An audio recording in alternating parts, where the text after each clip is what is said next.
পরাজিত হলে আগামীতে আর কোনো নির্বাচনে অংশ নেবেন না বলে জানিয়েছেন ডোনাল্ড ট্রাম্প। গত সপ্তাহে বেশ কয়েকবার হারের সংখ্যা প্রকাশের পর এবার মন্তব্য করলেন তিনি।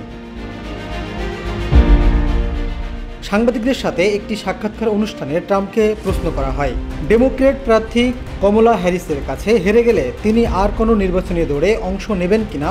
জবাবে ট্রাম্প জানান, সম্ভাবনা একেবারেই নেই। সাবেক মার্কিন প্রেসিডেন্ট ডোনাল্ড ট্রাম্প বলেছেন, নভেম্বরের প্রেসিডেন্ট নির্বাচনে পরাজিত হলে পরবর্তী নির্বাচনে আর অংশ নেবেন না তিনি।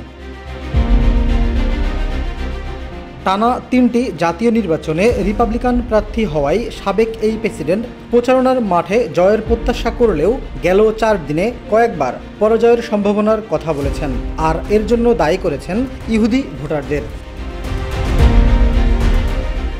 এদিকে আরেকবার ট্রাম্পের সঙ্গে বিতর্কের আগ্রহ প্রকাশ করেছেন ডেমোক্র্যাট প্রার্থী কমলা হ্যারিস, তবে নাকচ করেছেন ট্রাম্প। আগামী ৫ নভেম্বর মার্কিন প্রেসিডেন্ট নির্বাচনে ভোট গ্রহণের দিন নির্ধারণ করা হলেও এরই মধ্যে বেশ কয়েকটি রাজ্যে আগাম ভোট শুরু হয়েছে। প্রেসিডেন্ট নির্বাচনের ১ মাসের বেশি সময় আগে ভোট প্রদান শুরু করেছে মার্কিনিরা।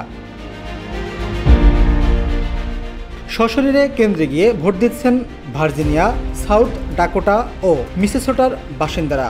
ইমেলের মাধ্যমেও ভোট গ্রহণ চলছে মিনেসোটা, সাউথ ডাকোটা ও ভার্জিনিয়ার অঙ্গরাজ্যে।